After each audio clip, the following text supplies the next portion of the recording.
In Bereshit 2:10 we are told that a river flowed out of Eden into Gan Eden. This river provided for the water supply for Gan Eden and then flowed out of Gan Eden, dividing into 4 separate tributaries: the Pishon, the Gichon, the Chidekel and the Prat. The text then goes on to identify the characteristics of these 4 rivers. The first of them was the Pishon. It was the river that encircled Kol Eretz HaChavila, and in this Eretz Chavila there was Zahav, gold and other precious gems.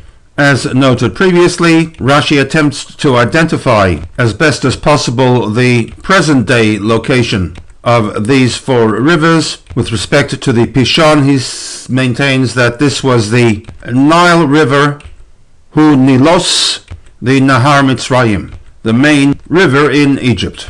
For the connection between Pishon and the Nile River, Rashi offers 2 options, both involving a degree of word play with the biblical text. The first option, Rashi links the word Pishon to a Shoresh Pei Vav Shin, which has a translation pointing to the act of spreading, increasing.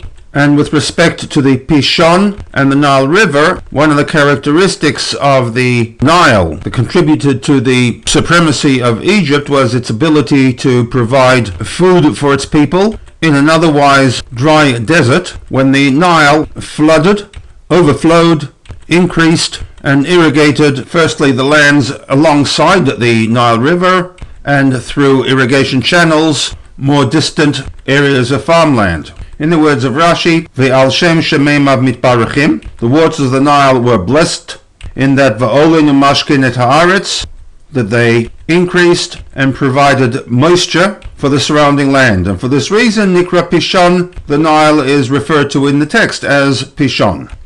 The link to Pishon to Pei Vav Shin is drawn from a pasuk in Habakkuk.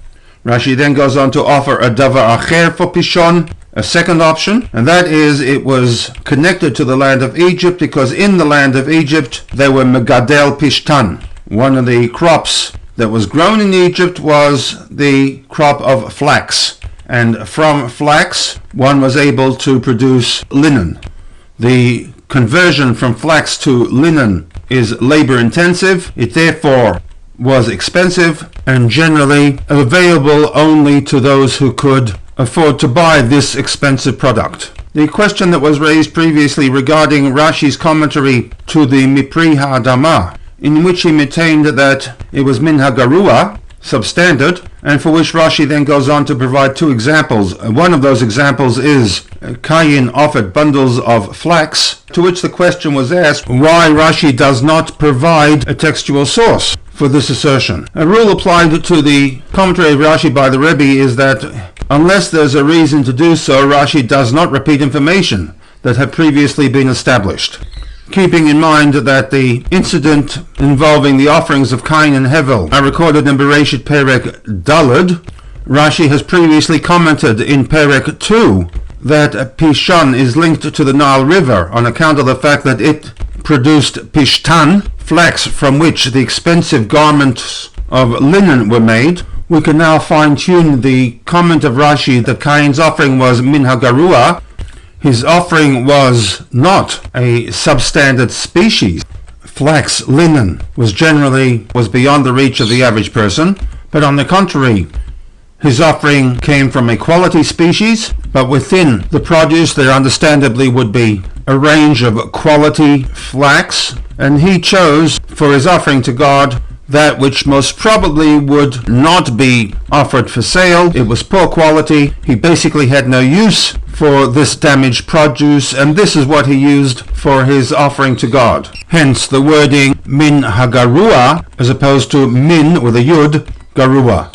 This was in contrast to Hevel's offering, which was Mi Bechorot, top quality, the firstborn, and the choicest of the flocks. And for this reason, Hevel's offering was accepted by God, while Cain's was rejected.